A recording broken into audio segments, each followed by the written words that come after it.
Tesla stock is up $20 this morning. Well, it's been great talking to you. I mean, what can I say after that opening that's going to make this particular episode of this show any better? I should stop while I'm ahead, right? I mean, it just doesn't get any better than this kind of an opening on a Monday morning when people are protesting at various Tesla locations. And people are so upset about Elon Musk that they're asking him to step down as CEO. I mean, is the rest of the market up? Yeah, it's up, but is it up in the same proportion? What could be causing all this? Is it at all possible that in what Randy Kirk has been talking about? Check out his channel. Check out this Randy Kirk guy because, you know, a year and a half ago, he started talking about something Republicans not being in the stock, Republicans not buying the cars, that there was a great unrealized ham out there that if the Republicans ever decided to start buying the cars, that would just be create a completely new market in the United States. Check him out. I mean, I don't know. Sometimes he gets something right, and maybe this is right, maybe this is wrong, maybe this is what's causing this increase in activity right now. But it's being talked about by Bloomberg, mentioning that this incredible increase in the amount of money that's coming into the stock over the last week or so. I think it's the largest amount of money that's ever, in a percentage basis, that's ever come into Tesla stock over a similar period of time. Could it just be that those aren't institutional dollars? Oh, those are retail dollars. Oh, so do you think it's the same old crowd that have finally found a lot more money that they can put into the stock just because it was really low and it's, a great time to buy? Oh, could be. Or maybe when you have a PR like Tesla had over the last 2 weeks, where you're in this headlines every single day, that the number of people that are looking up on Google, they're looking up something like, oh, I don't know, how to buy Tesla stock. It's like vertical. You think that might have something to do with the fact that we're up $20 this morning? I don't know. I don't know. Well, anyway, what does Gary Black have to say this morning? He says Tesla is not showing much degradation in orders, despite the recent spate of Tesla protests and bad PR. Third-party credit card data sourced from Bloomberg shows that weekly year-over-year orders through 3/16 have not changed much from a quarter earlier, and daily orders through 3/16 are actually trending higher. Model 3 shipments still seem steady year over year, even after normalizing for last year's first quarter shipments by using the average over the year for the 2024 first quarter period. Our thesis remains that the drop-off in Tesla first quarter year-over-year deliveries is due to limited Model Y inventories, which has caused buyers to delay taking deliveries until the new refreshed Model Y is available. And the fact that there's hardly any Model Y, but it's 29 states are completely out of the new Model Y, much less the old Model Y. He continues, if brand damage was severe, as the MSM, the mainstream media implies, Model 3 deliveries would show deterioration. Finally, Tesla China numbers will show just a negative 4% first quarter year-over-year decline through 3/16, despite limited refreshed Model Y inventory in China and customers waiting for the updated version. So I don't think looking to me. I mean, yes, the first quarter numbers that are going to come out a week from tomorrow, they're going to be nasty. They're not going to be great. They might be as low as 350,000 units. They might be 380. That might be 405. But they're not going to be great. And the reality is I think the market has decided they don't care about that. That's not what Tesla's about. Tesla is about the future, not about this one quarter.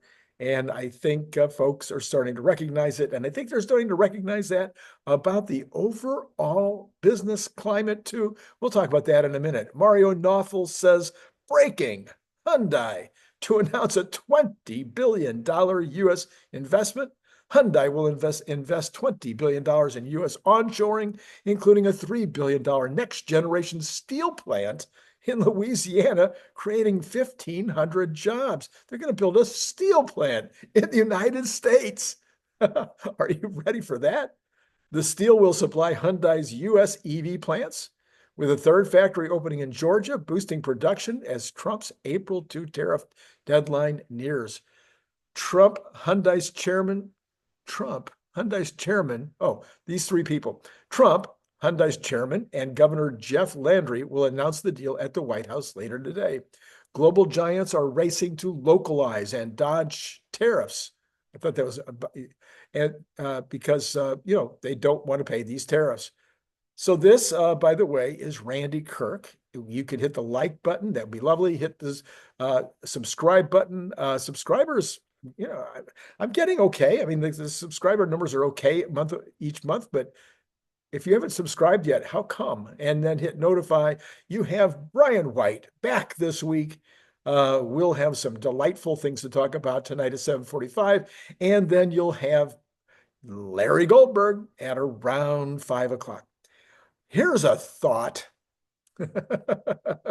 If there's been any pullback by consumers due to sentiment, now listen to me carefully here.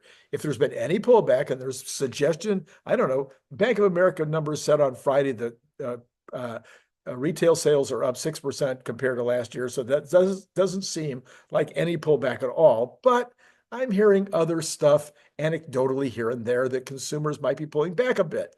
So if they are pulling back, well, and we've got the sentiment index, and those will be coming out this week.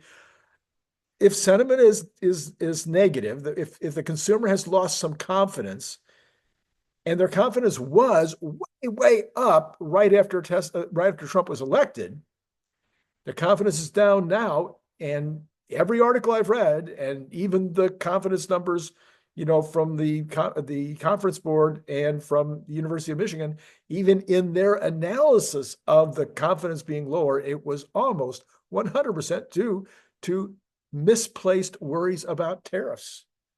As I pointed out, the worst it could be is 1.4. And as I pointed out in another article over the weekend, maybe the total impact of tariffs is going to be 0.8% of pricing for 1 year. So it's not a big deal. So I think as we get closer and closer next Tuesday, the market is going, you know what? This is a nothing burger. And consumers might already be going, this is a nothing burger. And as the headlines, so if the headlines next week switch to either no articles about tariffs or even suggest that the tariff wars are over, then the MAGA crowd, at least, and even those who are, tangentially MAGA, should have their confidence restored. And maybe that's what we're seeing, a precursor right now, with the stock market up like crazy and with Tesla up really like crazy.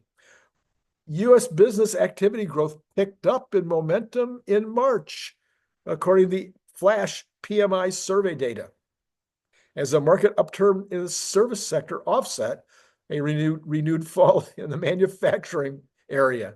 However, business expectations for the year ahead fell to their second lowest since October 2022, as companies grew increasingly cautious about the economic outlook, often citing worries over customer demand and the impact of some of the new administration's policies.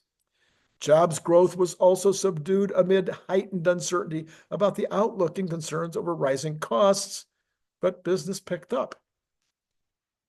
Input price inflation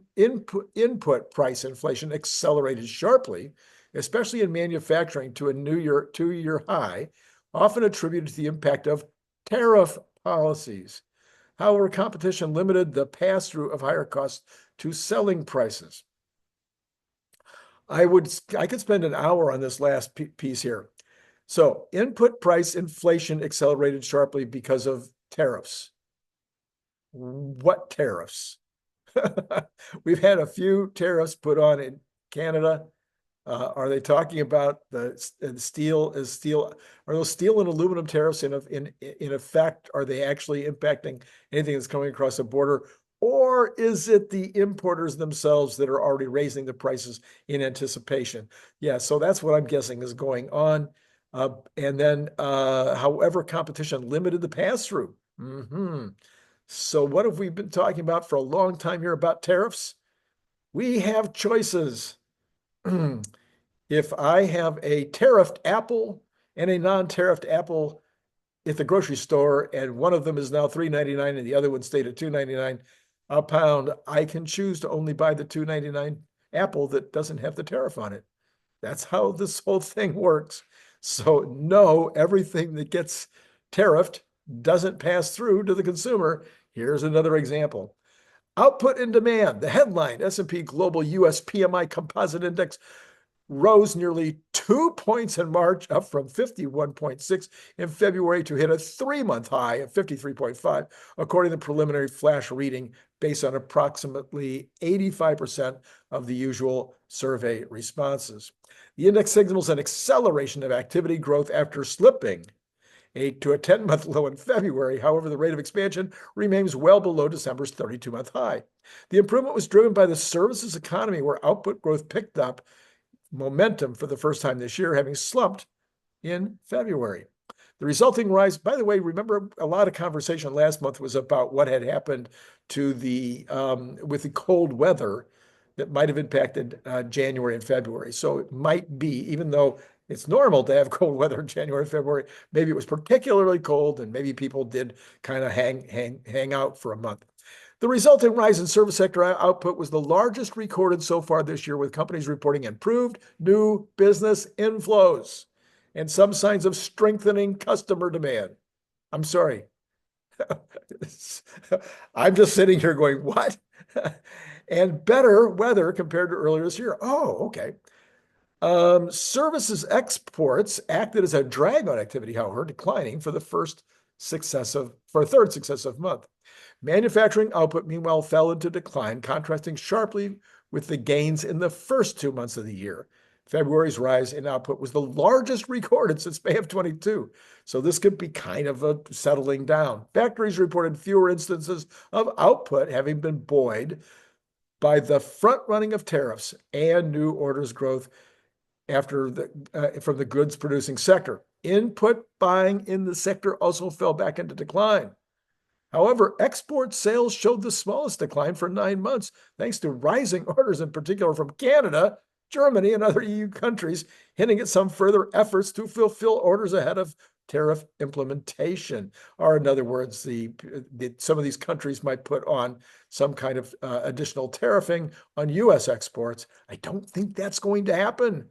Every evidence is at this point that Europe and China and the rest of these countries are all lining up to kiss the ring in either DC or Mar-a-Lago and come up with methodologies of making a fairer tariff system in the world that doesn't completely destroy U.S. manufacturing. Future sentiment. Although current output growth picked up in pace in March, optimism about the coming year fell for a second consecutive month. The decline took confidence to its lowest since October of 22, barring the nadir seen last September, when business was unsettled by uncertainty ahead of the presidential election. Why wouldn't they just say the lowest since October of 2025, or last September of 2025, instead of all this nonsense about, well, barring the 1 month. Anyway, maybe the most stunning article I have seen all weekend, and I read like, I bet I see 1,000, I bet it's close to, 1,000 headlines a day. I'll bet you I see at least 500 headlines on the average day. So out of 1,500 headlines that I saw over the weekend, this is the one that startled me the most. This is Eric L. Daugh, D-A-U-G-H. FBI Director Kash Patel just dropped the mic. The FBI's most wanted top 10, 3 out of the top 10 are now in custody. According to Kash Patel, before I got into this seat, do you know how many most wanted were arrested by the FBI? 0. 4 weeks into office, we've got 3, and he says we're just warming up. What? I mean, really? Comment below. What do you think about that headline? It's Mind numbing. That's one of my favorite words recently, huh? All right, let's take a look at where the markets are now. You got the Dow Jones up 1.25%. You got the NASDAQ up 1.99. We're talking about retracing now half of the losses. Okay, so the Dow was down about 8%. You had the S&P down 10%, and you had the NASDAQ down about 15%. All three of those have now retraced back up half of those losses. Tesla this morning is up 10.23% in a single hour. Not even an hour exactly as I'm reading this right now. 10.23%. That is $25.40, back up to $274. If we hang on to these gains today, who knows what we're going to be looking at going forward. This has to be, there is no doubt in my mind at this point, this has to be being caused by new inflows. These are new investors that are coming into the stock. These are people that have never paid any attention to Tesla in the past, that have ignored Tesla in the past because they couldn't stand the idea of being forced to buy green. These are people that are paying attention to what the new administration is saying. They're paying attention to the fact that Fox News has done a complete flip with regard to Tesla. This is a brand new day, okay? Mark this day. This is a brand new day for Tesla. And will it impact the stock long term? No, because the stock long term is going to be all about robotaxis, and it's going to be all about Optimus. And it won't matter whether the conservatives are buying the stock or whether they're not buying the stock. But what I am talking about is a brand new day with regard to the attitude and the opinion, the overall look at the Tesla product. And what's happening now is conservatives have decided that they need to take another look at the absolute best cars on the market and say, oh, let me go check out one of those EVs. And then they check out the EV. And what did you do when you got into your first Tesla? Did you go and buy the stock? You probably did. Maybe not the same day, maybe the next day, but that's the way people act, is they see something that's incredible and then they say, I should probably have some of that stock. I think that's what we're seeing right now. All right, we've got Apple up. We've got Google up. Amazon up 6. We've got NVIDIA up 3. Let me look at these percentages just for fun. So we've got Amazon up 3%, Google up 2%, Meta up 3%, NVIDIA up almost 3%, 2.62%. But let me go back and say it again. Tesla's up 10%. That is 5 times on the delta compared to the NASDAQ. Okay, what do we got? The Cathie Woods are all up, 100% up. ARK is up 4.75%. ARK-G up 3%. Okay, so it's a very, very good day in the overall market. Continues to be up. Tesla is almost vertical. We'll come back and take one last look before I sign off. Let's go ahead and see. I know the bonds are not the reason this morning. I can tell you that. Bonds up 7.3 basis points on the 10-year. This is the wrong direction entirely. The 2-month is up 0.8, and the 2-year is where it happened. The 2-year is up 7.4, but the 10-year is up 7.3. Sadly, at 4.325. This is not the direction I want to see, but hey, it doesn't seem to be impacting the market this morning. Keep in mind, these are not historically high numbers. Just keep that always in mind. All right, let's go ahead and look at the oil. And oil is going to be up again this morning, 54 cents. We're looking at 68.82. We're starting to show some tendency towards going back to the $70 on Texas Intermediate. But I think it's all going to change. I think we're going to, me, I think we're going to 60s, into the 60s. But if the economy picks up, maybe not. Natural gas down 1.63 again, though, this morning. Boy, this is a very low level for natural gas, 3.916. So that's interesting. We'll see how that goes over the next few days. Gold is only up $2 today, but still sitting at 3,023. Silver up 0.46% at 33.64. And copper up 0.22, still well over $5, $5.12. We've got the dollar easing off 3 weeks high, but still way up there. We're talking about at all time, a very, very, very strong dollar, which would hurt U.S. exports, help the companies who are exporting to the United States. And that's where we are right now. We have got Bitcoin up 3,000, back up to 88,000. And we have got, that's it. That's all there is to report. So later today, Larry Goldberg, 5:45, 5 o'clock rather, or maybe a little before sometimes. And then we've got Brian White at 7:45. Be sure to hit notify so that you can take advantage of all of that fantastic content coming up today. And then you could join Patreon. That only takes a second. You go down and you click on the little link there, and it takes you to Patreon. It takes about less than 5 minutes, probably maybe even less than 3 minutes to set it up. I have a $3 level, a $5 level, a $10 level, and we got two folks. Thank you so much for those two folks. Thank you, Gary. And $50 is another place that you could sign up for. All right, that is all I have for you, except my promise to go back and see if Tesla is still moving up and to the right. We are slightly off the high, up only $24.31, or about, I'm sorry, oh man, my fingers are just not hitting it right, 9.69% this morning. We'll see how this plays out during the day. It has been great, really great talking to you.